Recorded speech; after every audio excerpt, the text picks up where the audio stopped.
Why do you keep attracting the same kind of toxic person again and again? Different face, same behavior, same emotional outcome. This is not random, and it is not just bad luck. It is a pattern driven by psychology, neuroscience, and behavioral conditioning. Your brain is not choosing what is best for you. It is choosing what is familiar, predictable, and emotionally reinforced. From a scientific perspective, human attraction is influenced by three major systems: dopamine-driven reward, pathways, attachment. Systems formed in early life and cognitive bias patterns that shape perception and decision-making. When these systems are misaligned, they can repeatedly pull you toward unhealthy relationship dynamics without you even realizing it. The first reason is selective attention and confirmation bias.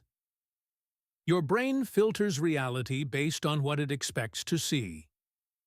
When you meet someone new, you are not seeing them objectively.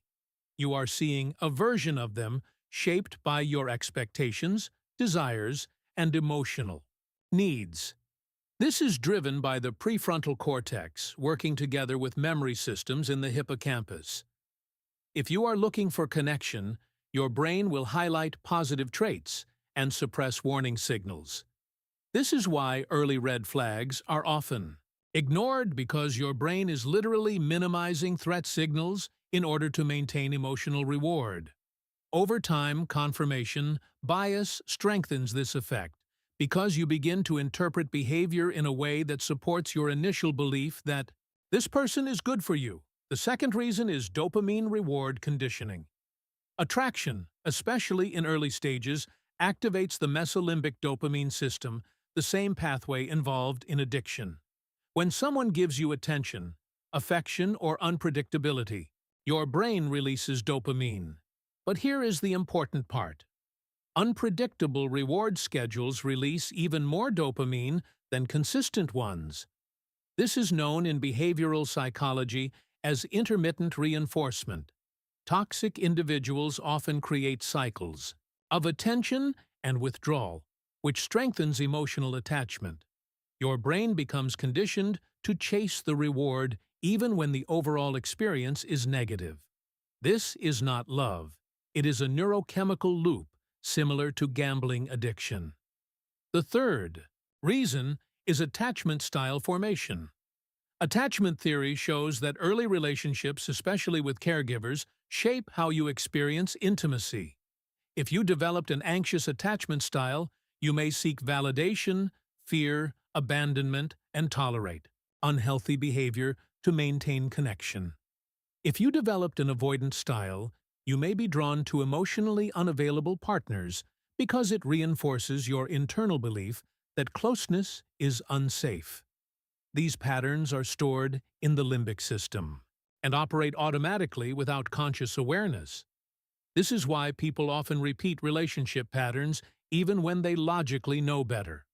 The fourth reason is emotional familiarity bias. The brain prefers what is familiar over what is healthy. This is called the mere exposure effect, combined with emotional memory encoding. If you grew up in an environment where love included stress, unpredictability, or emotional inconsistency, your brain encodes that as normal. Later in life, calm, stable. Relationships may feel unfamiliar and therefore less attractive. Meanwhile, chaotic or intense relationships feel more engaging because they match stored emotional templates. This is not a conscious choice. It is a neural pattern recognition process, the I. Fifth reason is self-concept and identity alignment. People are attracted to relationships that match their internal beliefs about themselves. If you carry subconscious beliefs like, I am not enough or I have to earn love, your behavior will align with those beliefs. This is supported by cognitive dissonance theory, where the brain seeks consistency between beliefs and experiences. If a healthy person treats you well, it may create internal conflict because it does not match your self-concept. But a toxic person confirms your internal belief system, making the relationship feel psychologically consistent. The sixth reason is lack of boundary conditioning.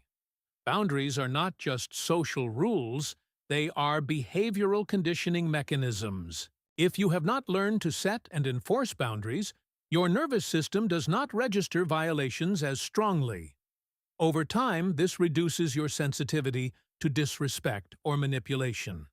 From a behavioral standpoint, this is reinforcement learning. When negative behavior is not challenged, it becomes normalized. Toxic individuals often test limits early, and if there is no resistance, they continue escalating. Your response teaches them how to treat you. The seventh reason is emotional regulation. Patterns. People with strong emotional regulation rely on the prefrontal cortex to manage impulses and reactions. But when emotional regulation is weak, the amygdala dominates decision-making. This leads to impulsive attraction, intense emotional bonding, and difficulty disengaging from harmful situations. Toxic relationships often trigger emotional highs and lows, which dysregulate the nervous system. This creates a cycle where you become attached not to the person, but to the emotional intensity itself. The eighth reason is cognitive distortions and rationalization. The brain is extremely good at justifying behavior to avoid emotional discomfort. You might think they did not mean it, they are just stressed, they will change.